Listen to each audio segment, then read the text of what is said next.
పుత్ర పరిశుద్ధాత్మ నామమున ఆమెన్.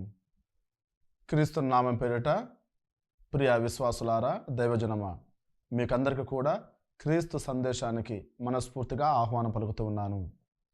ఈ యొక్క వాక్యాన్ని వింటున్న వారందరూ మీరు మీ కుటుంబాలు దేవునిలో మరింతగా బలపడి ఏదో ఒక కొత్త విషయం నేర్చుకొని ఆ వాక్యానుసారము జీవిస్తూ దానిని 10 మందికి పంచే క్రైస్తవులుగా మనగలిగే దానికోసమై మా ఈ ఆరాటము. కాబట్టి విశ్వాసులందరూ కూడా దైవవాక్యంలో బలపడి మీ వాక్యం ద్వారా 10 మందికి క్రీస్తు సందేశాన్ని ప్రకటించగలరని మనస్ఫూర్తిగా విశ్వసిస్తూ ఉన్నాము. ఈ రోజున నేను మీతో పంచుకోవాలనుకుంటున్న అంశం టాపిక్, వెరీ సెన్సిటివ్ టాపిక్, స్థాయి, హోదా లేదా అంతస్తు. మన వాడుక భాషలో పలుకుతున్నట్లుగా నీ స్థాయి ఏంటి అని ఏ విధంగా పలుకుతామో ఆ సబ్జెక్ట్ గురించి మనము క్షుణ్ణంగా తెలుసుకుందాం. నేను ఒక విచారణలో సహాయక గురువుగా పనిచేస్తున్నప్పుడు చర్చి పండుగ నిమిత్తమై మేత్రానుల వారు వచ్చి చక్కగా అద్భుతమైన దివ్య పూజలు సమర్పించి వాక్య పరిచర్య చేసి తదనంతరము వారిని మేము సన్మానించే కార్యక్రమం ఏర్పాటు చేయబోతున్న తరుణంలో మా విచారణ గురువులు 2 స్త్రీలను పిలిచారు. ఒకరు విలేజ్ క్యాటకిస్ట్, గ్రామ ఉపదేశి, రెండవ వారు మంచి డబ్బున్న వాళ్ళు, పరపతి కలిగిన వారు. ఎప్పుడైతే వారిద్దరి పేర్లు మన విచారణ గురువులు అనౌన్స్ చేశారో వెంటనే ఆ స్త్రీ గ్రామ ఉపదేశి చాలా ఆగ్రహ మేఘాల మీద పరిగెత్తుకుంటూ వచ్చింది తండ్రి గారిని సన్మానించాలని సంతోషంతో. డబ్బున్న వారు ఆ స్త్రీ మాత్రం రాలేదు. కొద్దిసేపు చూసాము. సరే, కార్యక్రమం అయిపోయిన తర్వాత నేను పర్సనల్గా వెళ్ళి అడిగాను, మేడం ఇట్లా తండ్రి గారిని సన్మానించడానికి పిలిచారు కదా, మీరు ఎందుకు రాలేదు అన్నప్పుడు ఆమె నాతో అన్న మాట, ఏమనుకుంటున్నారు సామె నా గురించి, నేనేంటి, నా క్యాడర్ ఏంటి, నేనేంటి, నా స్థాయి ఏంటి, నేను ఆమెతో కలిసి సన్మానించాలా? ఇప్పుడు నేను మిమ్మల్ని అడుగుతున్న మాట, మరి మీ స్థాయి ఏంటి? పోనీ మీ క్యాడర్ ఏంటి? రెండవదిగా, నేను మా గ్రాండ్మా లేదా మా జేజీ వారికి ఆరోగ్యం సరిగా లేనప్పుడు హాస్పిటల్లో అడ్మిట్ అయినప్పుడు నేను పరామర్శించడానికి వెళ్ళి ఆమె ఖచ్చితంగా రక్తం కావాలి అని నన్ను అడిగారు. సరే, నేను రక్తదానం చేసేదానికి సిద్ధపడి వెళ్ళి ఆ డాక్టర్తో వాళ్ళు ప్రశ్న అడుగుతూ ఉన్నారు, మీరేం పని చేస్తారు, మీరు ఇంతకుముందు ఏమైనా బ్లడ్ ఇచ్చినారా, ఏదైనా ఆపరేషన్ జరిగినాయా, మీ బ్లడ్ గ్రూప్ ఏంటి, ఏమైనా అడుగుతారనమాట. సో ఆ విధంగా అడుగుతున్నప్పుడు నేను చర్చి ఫాదర్ అని చెప్పిన వెంటనే ఆయన చాలా వెంటనే గౌరవప్రదంగా, సార్ మీరు కూర్చోండి అన్నారు. నేను కూర్చొని మాట్లాడుతూ ఉన్నాను. ఈలోగా ఒక పెద్దతను, ఒక ముసలతను గ్రామం నుంచి బట్టలన్నీ మాసిపోయి పై కండువాతో వచ్చి అక్కడ నా పక్కన కూర్చోబోతున్నప్పుడు డాక్టర్ వెంటనే కోపం వచ్చేసి, పెదాయన నువ్వు బయటికి వెళ్ళి కొద్దిసేపు, నేను ఎవరు రమ్మన్నారు లోపలికి అని అరిచేసినాడు. పాపం ఆయన చెమటలు కక్కుతూ అట్లా బయటికి వెళ్ళిపోయినాడు. నాకెందుకు గౌరవం ఇచ్చినాడు, ఆ పెద్దానికి ఎందుకు గౌరవం వెళ్ళిపోయినారు? స్థాయి. అంటే నేను ఫాదర్ కాబట్టి నాకు గౌరవము, నాకు విలువ, కుర్చీలో నాకు స్థానం. ఆ పెద్దానికి మాత్రము స్థాయి తక్కువ కాబట్టి బయట పంపిస్తారా? మరొకసారి మిమ్మల్ని ప్రశ్నిస్తా ఉన్నా, మరి మీ స్థాయి ఏంటి, మీ హోదా ఏంటి? మూడవదిగా, నక్క పులి వాదులాడుకుంటా ఉన్నాయి. నక్క ఏం చెప్తా ఉంది, గడ్డి పసుపచ్చ రంగులో ఉంది అని. పులి ఏమంటా ఉంది, లేదు గడ్డి ఆకుపచ్చ రంగు. ఈ విధంగా ఉదయం నుంచి మధ్యాహ్నం వరకు వాదులాడుకుంటూనే ఉన్నాయి. సరే, ఈ విధంగా వాదులాడుకుంటున్న సమయంలో ఇంకా ఎంతవరకు తెమలేదు, ఆ వాదులాటకి ముగింపు పలకలేదు. చివరికి సరే, ఈ అడవికి రాజైన సింహం దగ్గరికి వెళ్దాము అని చెప్పేసి సింహం దగ్గరికి వెళ్ళిన తర్వాత నక్క అంటా ఉంది, మై లార్డ్, వెళ్ళినవారా, గడ్డి పసుపచ్చ రంగే కదా, ఈ మూర్ఖపు పులి మాత్రము ఆకుపచ్చ రంగు అంటా ఉంది, మీరే న్యాయం చెప్పండి అన్నప్పుడు సింహానికి కోపం వచ్చేసి సింహం ఏం చెప్పింది? నక్కను నువ్వు వెళ్ళిపో, పులిని జైల్లో వేయండి అని చెప్పేసింది. అప్పుడు పులికి చాలా బాధేసింది. న్యాయం చెప్పాల్సిన మీరు, న్యాయబద్ధంగా తీర్పు చెప్పాల్సిన మీరు నక్కనేమో పంపించేసినారు, తప్పు చెప్పిన దానిని నిజం చెప్పినను మాత్రము జైల్లో వేస్తూ ఉన్నారు, ఇదెక్కటి న్యాయం అండి అన్నప్పుడు అప్పుడు సింహం అంటా ఉంది, గడ్డి పసుపచ్చ రంగులో ఉందా, ఆకుపచ్చ రంగులో ఉందా, ఎరుపు రంగులో ఉందా, అది కాదు నా problem. That's not my concern at all. ఇంతవరకు నీ స్థాయి మర్చిపోయి, నీ హోదా మర్చిపోయి తక్కువ రకపు జంతుతో వాదులాడుకొని ఆ జంతువులను మూర్ఖపు పులి అనంతరం తెచ్చుకున్నావు కదా, అందుకు నేను జైల్లో వేస్తున్నా అని చెప్పింది. ప్రియమైన సహోదరి సహోదరులారా, మూడవసారి అడుగుతున్న మాట, మరి నీ స్థాయి ఏంటి? ఇంకొంచెం కనెక్షన్ చేస్తాం. క్రైస్తవురాలుగా నీ స్థాయి ఏంటి? ఎప్పుడైనా ఆలోచించినావా? నీ స్థాయి ఎలాంటిదో ఎప్పుడైనా గమనించినావా? క్రీస్తు ప్రభు చెప్తున్న మాట, యోహాను గారు వ్రాసిన శుభవార్త 15వ అధ్యాయము 15వ వచనము. పునీత యోహాను గారు వ్రాసిన శుభవార్త అధ్యాయము 15 పరిశుద్ధ వచనము 15.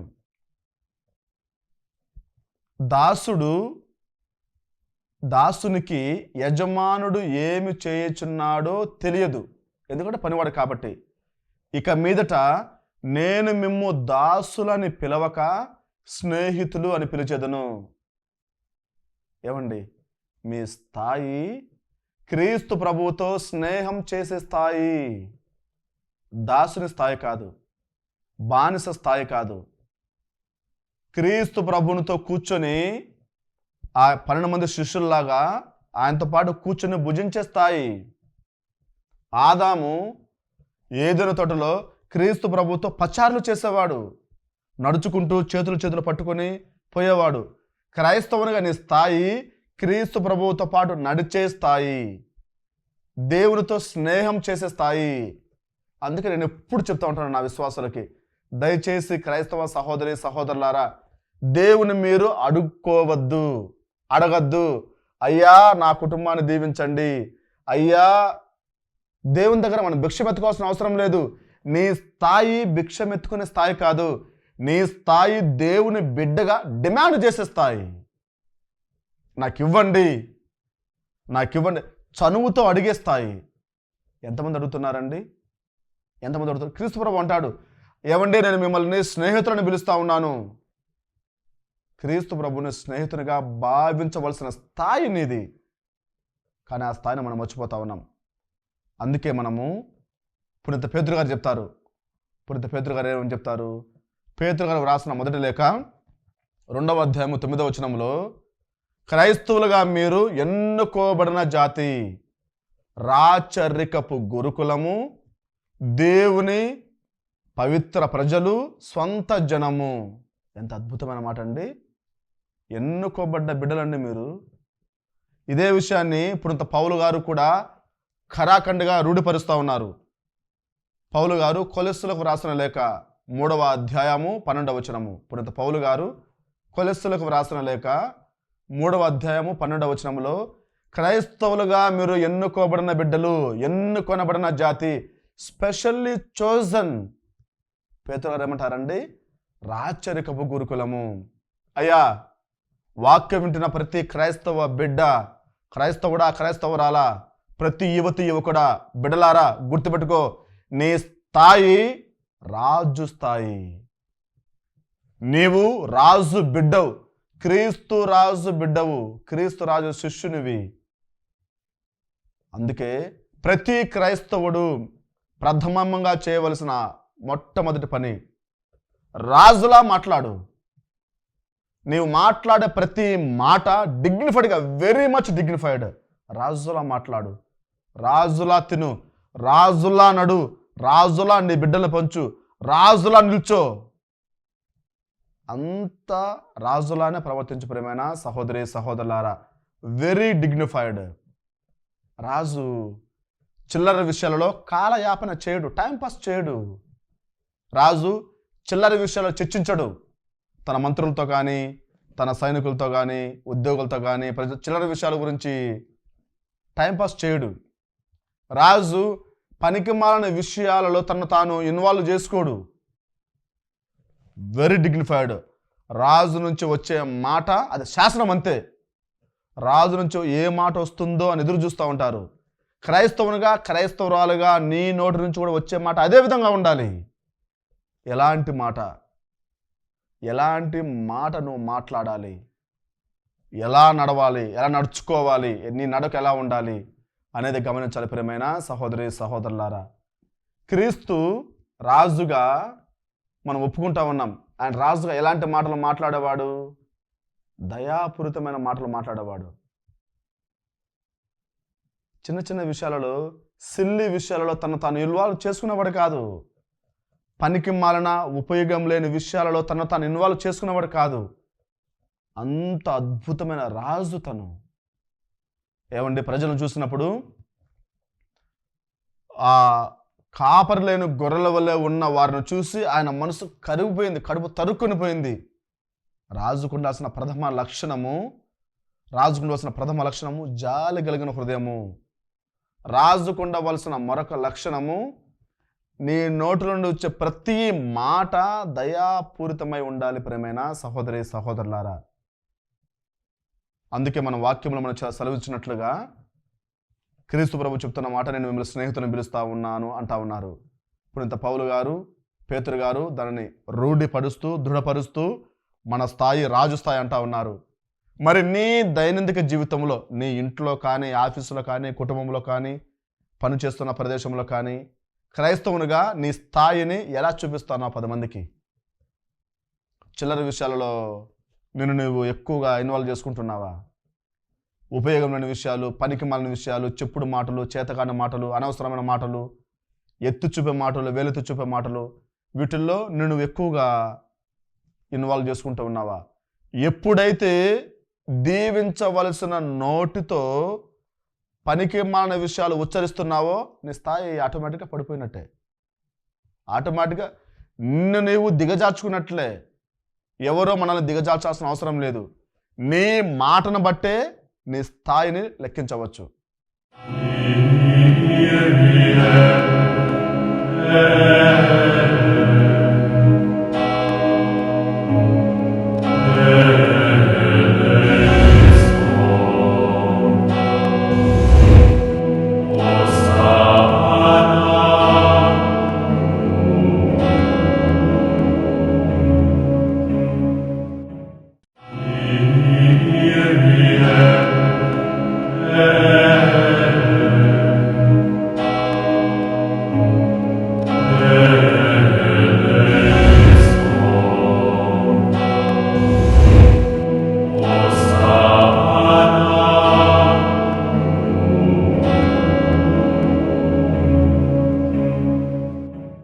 అందుకే పునీత పౌలు గారు ఏమంటారు తెలుసా?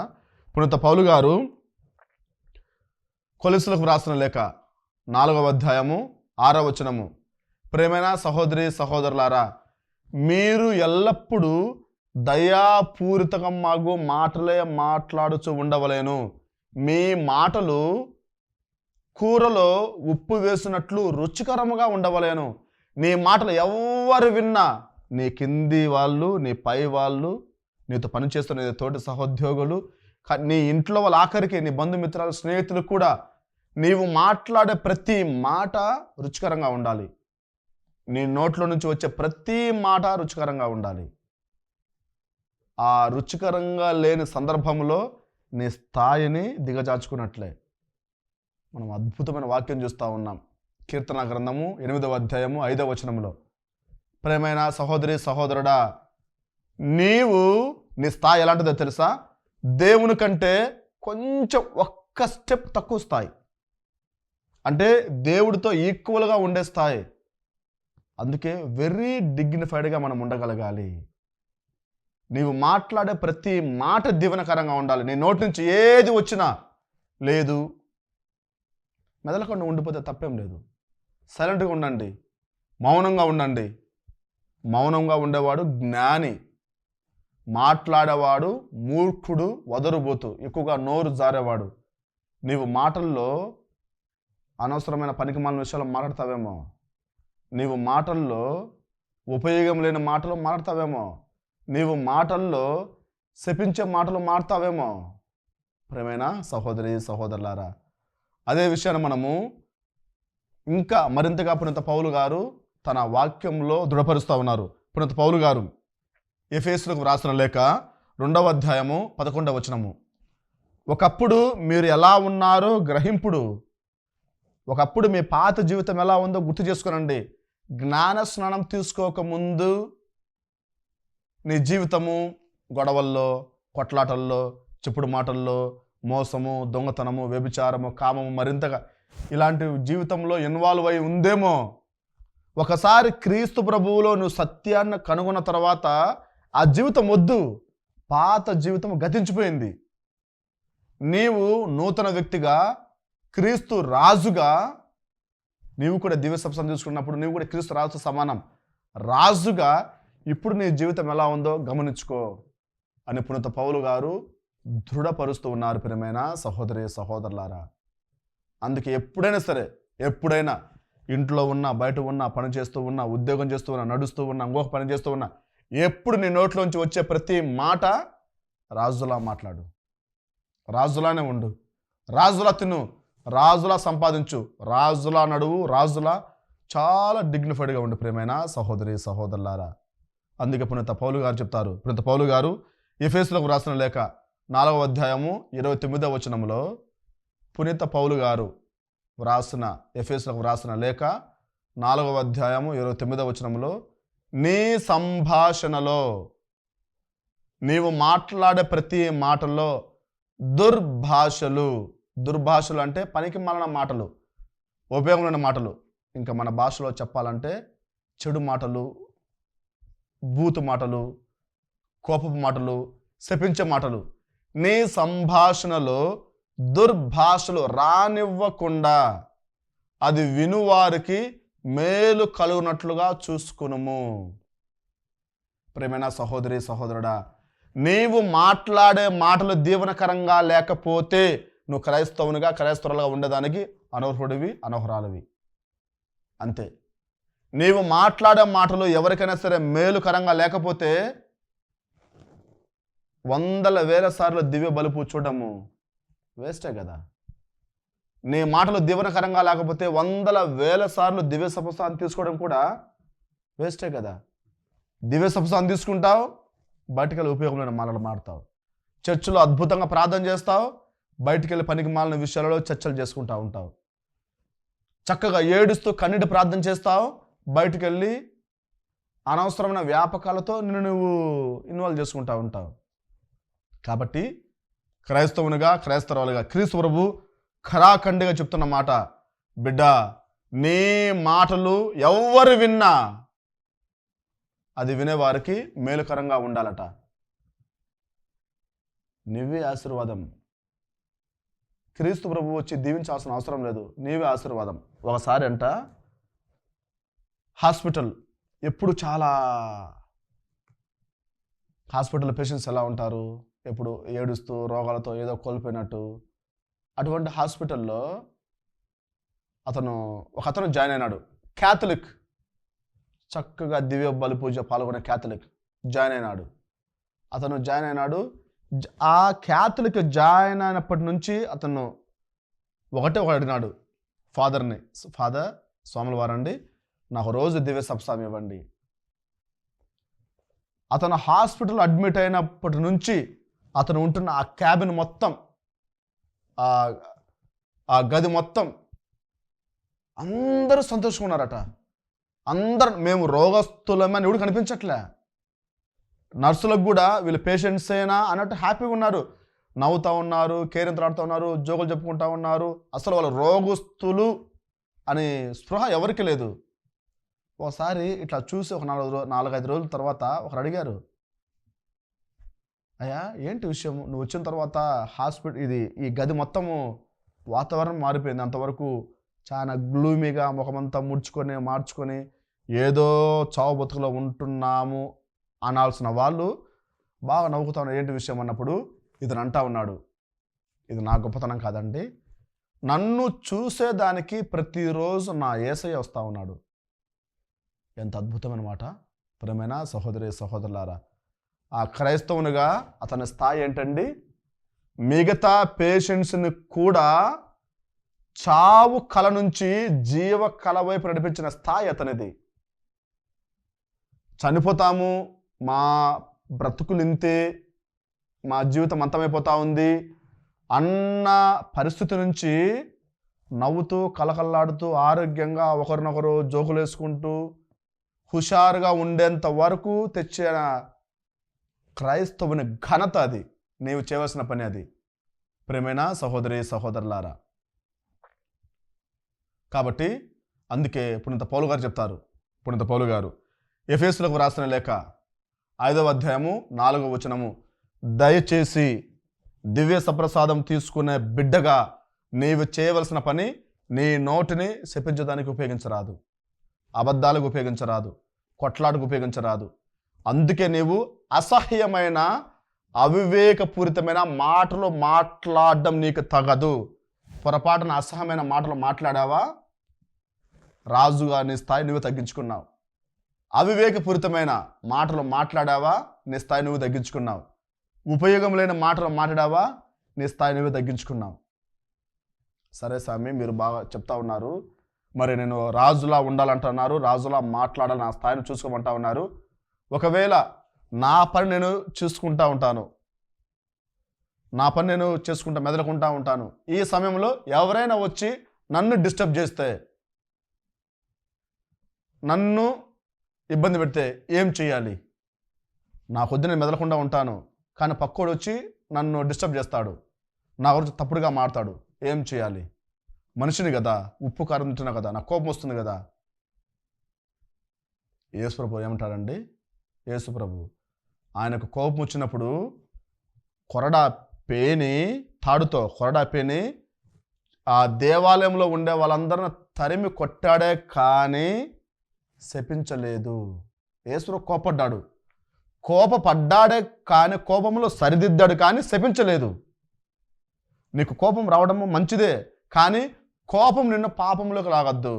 పునీత పౌలు గారు చెప్తారు, ఎఫెసీయులకు రాసిన లేఖ 4వ అధ్యాయము 26వ వచనము, నీ కోపము నిన్ను పాపములోనికి లాగకుండా చూసుకొనుము. కాబట్టి ప్రియమైన సహోదరి సహోదరులారా, ఎప్పుడు కూడా నీ స్థాయిని మర్చిపోయి, ఎప్పటికైనా గుర్తుపెట్టుకో, నీ స్థాయి దీవించే స్థాయి, ఆశీర్వదించే స్థాయి, 10 మందికి సహాయం చేసే స్థాయి, శపించే స్థాయి కాదు. కాబట్టి దేవుడు మిమ్మలను మీ కుటుంబ సభ్యులను మరింతగా సమృద్ధిగా ఆశీర్వదించి మీ కుటుంబంలో సకల శుభాలు, సకల ఆశీర్వాదాలు దయచేయాలని మనస్ఫూర్తిగా కోరుకుంటూ ఉన్నాము. పిత, పుత్ర, పరిశుద్ధాత్మ నామమున ఆమెన్.